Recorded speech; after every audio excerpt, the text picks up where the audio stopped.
Pendant plus de 30 ans, Régis Laspalès a formé avec Philippe Chevalier l'un des duos emblématiques de l'humour français. Mais après plusieurs décennies ensemble, les deux artistes avaient finalement décidé de se séparer en 2016. En décembre 2018, Philippe Chevalier avait confié que son ami l'avait laissé tomber car il souhaitait se lancer dans une carrière au cinéma en solo. Des critiques auxquelles Régis Laspalès a pu répondre ce mardi 7 mars. Le comédien était en effet invité sur le plateau d'En Aparté sur Canal+ pour faire la promotion de Mon Crime, le dernier film de François Ozon dans lequel il tient un rôle. L'occasion pour Nathalie Lévy de revenir ses années passées auprès de son compère. Évoquant leur séparation, la journaliste a souhaité savoir si son invité avait pris cette décision car il avait des envies d'ailleurs. J'avais quand même des propositions de théâtre beaucoup. J'ai fait ce métier pour jouer des rôles, au cinéma, au théâtre, donc je ne peux pas refuser tout le temps.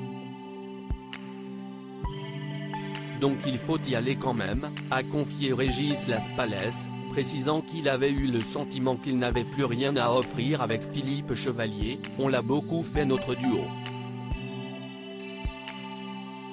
Il y a un moment où ce n'est pas évident de se renouveler.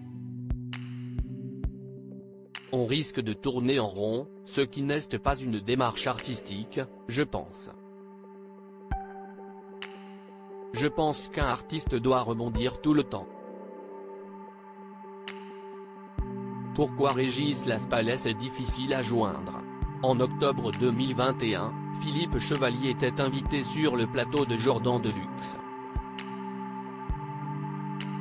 Il en avait alors profité pour lancer un appel à Régis Laspalès, pour qu'ils remontent sur scène ensemble afin de célébrer un anniversaire symbolique. En 2021, ça fait 40 ans qu'on se connaît et ça fait 40 ans qu'on travaille ensemble, parce que dès qu'on s'est vu au cours Simon, on a rigolé l'un avec l'autre et on a déjà commencé à écrire notre première pièce. Donc on pourrait fêter nos 40 ans. Donc je dis à Régis, quand veux-tu qu'on remonte sur scène pour fêter nos 40 ans de carrière? Avait déclaré le comédien. Malheureusement le message est visiblement resté sans réponse. D'autant que Régis Laspalès est particulièrement difficile à joindre car, comme il l'a révélé dans En Aparté, il ne possède pas de téléphone portable. J'attends que ça soit au point, a-t-il indiqué avec humour dans l'émission.